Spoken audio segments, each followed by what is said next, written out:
عدنا إليكم مشاهدينا الكرام. كنا مع التلفزيون وأيضا مع السينما ومخرجين متميزين.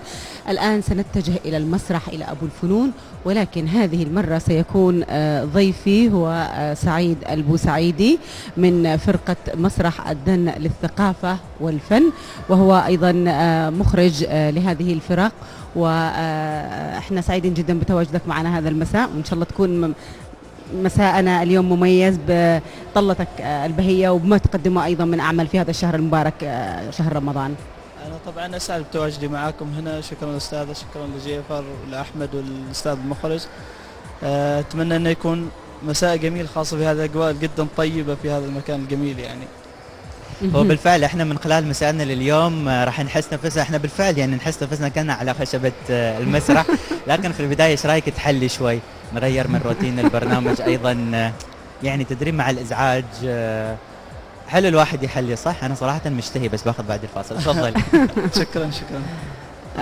عاد خيارات كثيرة يعني.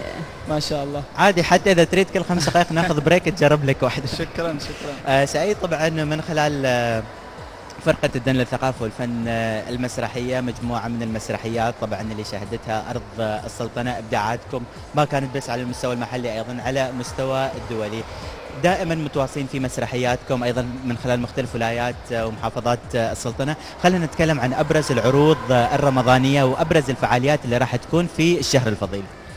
طبعا احنا مؤخرا كان في كثير برامج، مسرحيات، عروض قدمناها داخل وخارج السلطنة. بالنسبة لرمضان حاليا احنا كان الاسبوع الماضي عندنا افطار جماعي، طبعا لان احنا الفرقة دائما نحاول انها تكون من المجتمع للمجتمع، يعني نكون متواجدين في كل الفعاليات الاجتماعية.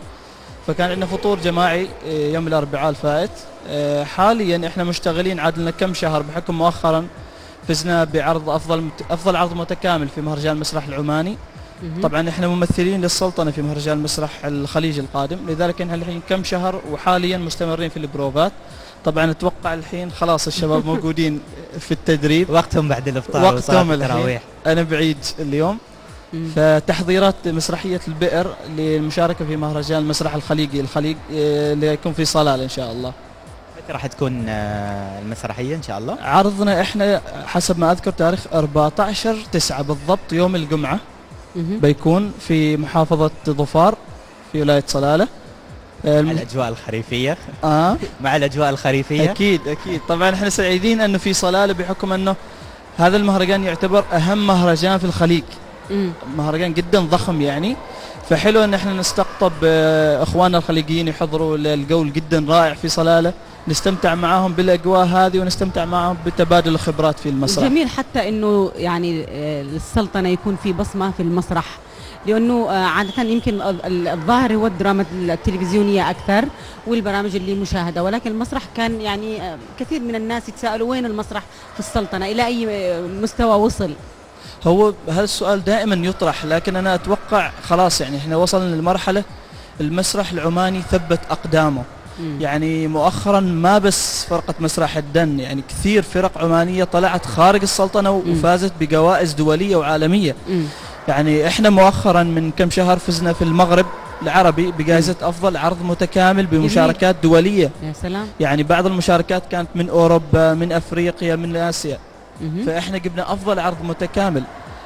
فرقة مزون نفس الشيء طلعت وفازت بجوائز، قابلها فرق من صلالة وفرق أخرى. يعني مسرحياتكم نسقها مثلا، هل هي مسرحيات ترفيهية، مسرحيات تدخل في أنماط معينة؟ هي تختلف يعني، تختلف فيها مسرحيات تراجيدية، مسرحيات اجتماعية، مسرحيات الطفل. يعني مؤخرا اللي احنا فزنا فيها كانت مسرحية طفل. جميل. مسرحية الأطفال سأصير شجرة. بالفعل توها كانت على بالي أنا في أحد اللقاءات، دائما كنت أتلخبط ما بين كلمة سأصير شجرة أو سأصبح شجرة. فكانت من أجمل المسرحيات عن جد. هي هذه اللي مؤخرا فزنا فيها في المغرب، وفزنا فيها في عمان نفس الشيء كأفضل عرض متكامل في مهرجان مسرح الطفل. وحاليا مسرحية البئر اللي فزنا فيها في افضل عرض متكامل مهرجان المسرح العماني. مم. قبلها قدمنا مسرحيه الجسر اللي شاركنا فيها في بريطانيا وفي عمان. كانت في لكم مشاركه ايضا في أيوة، بريطانيا، في صح؟ بريطانيا تابعت قدمنا. صورها على الفيسبوك. واللغة المستخدمة ما دامت في بريطانيا مثلا تختلف. العرب، موجهة للعرب ولا مثلا المشاركين ممكن يدخلوا بريطانيين وكذا ويكون اللي فيها لغة قدمناها في إنجليزية؟ بريطانيا لا، هي كانت باللغه العربيه الفصحى. في ترجمة؟ ايوه، لا ما في ترجمه لان كانت الجاليات العمانيه او العربيه اللي هناك موجوده في الدول اللي موجوده صح. في مانشستر بالتحديد. مم. بس احنا اللغه المستخدمه في مسرحياتنا دائما تختلف حسب بيئه المسرحيه نفسها. صحيح. يعني بعض المسرحيات كانت باللغه العاميه الدارجه العمانيه، أها. بعضها باللغه العربيه الفصحى، مم. بعضها بلغه عربيه فصحى شويه يعني مستوى فلسفي عالي، وبعضها لغه عربيه يعني فصحى. دخلتوا مثلا في الأدب العالمي، شكسبير، الحاجات اللي يبدأوا بها عادة في المسرح، حتى الدارسين بيدخلوا من هذا الباب أكثر شيء، من الأدب العالمي، من الحكاية المعروفة اللي هي الأسطورة القصصية سابقا المتعارفة. اشتغلنا سابقا لأنه الحين الفرقة تقريبا 19 سنة، ما شاء الله. فسابقا احنا اشتغلنا. اعتقد حلاوة اليوم سوى اليوم مشكلة. حلاوة وذباب يعني. شفت كيف؟ او هذه تقريبا خلينا مثل ما خبرتك لا، الخمس رأيك دقائق لازم حطها. تتوقف. ايوه لازم اذوق قبل. ولا تحطها عشان ما تقعد كل أيوة. شوية تطير لعندك يعني. فهي كذا يعني إحنا بعدها الحين عنك يعني. الفرقة 19 سنة تقريبا. مم. ففي السنوات الأولى بدأنا مثل ما أنت قلتي نبحث عن نصوص مختلفة من عدة نصوص عالمية. اتجاهات. نعم. حاليا احنا في مرحلة جالسين نحاول نسوق للنص العماني أصلا، لأنه احنا عندنا كتاب عمانيين بارعين ما شاء الله. مم. فليش احنا نطلع ونلقى إلى نصوص من خارج؟ هي كبداية فقط كان عادة يعني في التدريبات المسرحية، أنت كمدرب أيضا كيف هذه المجاميع اللي بتدربها، كيف تشوف الإقبال من الشباب ممكن ينخرطوا في هذا المجال؟ لأنه المسرح مش بالساهل، المسرح صح. صعب جدا. خصوصا للممثلين الجدد اللي هم لهم حب الظهور، عندهم موهبة التمثيل، فبالتالي أتوقع تدريب هذولين الناس خصوصا على خشبة المسرح شيء ما سهل، عرفت؟ لأن أيوة، وأنت كمان ممثل يعني ما شاء الله عليك. أيوة جيبر. أيوة ممثل ترى. أي طبعا. لا بس على فكرة يعني يمكن البعض يستغرب أنه في إقبال شديد جدا وكبير جدا من الشباب للمسرح. يعني احنا في اي وقت نعلن عن دورة تدريبية نحصل عشرات المشاركين. يعني انا في دورات قدمتها المتدربين عندي يفوق 50 شخص، يا سلام. بنات واولاد. يعني في اقبال جدا شديد. يعني احنا حتى تفاجأنا انه كنا احيانا نحاول ننزل دورات بمبالغ رمزية على اساس نشوف ما مدى اقبال وحب ذا الناس. في ناس تسجل. سعيد، انت بتختار مثلا من هذه المجامع الناس يكونوا مميزين، ممكن هؤلاء يكونوا رافد قوي مثلا مسرحيه للمسرح الوطني نفسه، تقدر تشارك به في اي مكان، ولكن على نفس الثقل بالمسرحيين الموجودين في العالم العربي.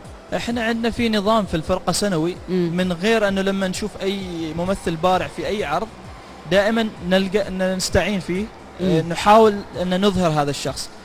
في عندنا نفس الشيء تجارب اداء نعملها سنويا.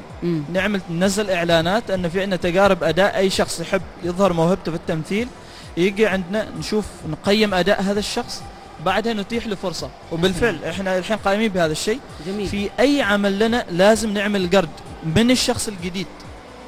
يعني في كل عمل حاليا احنا نقدمه لازم تحصل فيه شخصيات جديدة، إن كان في التمثيل في الصوت في كل شيء. في عندكم جوائز ممكن تعطوهم للممثلين الموجودين معاكم في الفرقة كنوع من التشجيع أيضا نفسه، كمثلا ممثل مثلا من ناحية كتكريم، يعني كتكريم بالنسبة لهم، من خلال أن تعرف يعني مثل كل شركة أو كل مؤسسة عادة يكون عندهم نوع من تكريم الموظفين داخل الشركة نفسهم. فهل ممكن هالنظام ينطبق أيضا على الفرق المسرحية بحيث أن أيضا يزيد من الدافع بالنسبة لحب الجمهور، أيضا كنوع من التحفيز أيضا؟ احنا هذا شيء أساس عندنا في فرقة مسرح الدن. يا سلام. طبعا احنا عندنا عادة أول شيء بعد كل عرض لابد أن نقيم حفلة تكريم للمشاركين في هذا العمل، إن كان فازوا أو ما فازوا، إن كان عمل في مسابقة أو غير مسابقة، لابد أن نعمل حفل تكريم، لابد أن نعطيهم هدايا تشجيعية.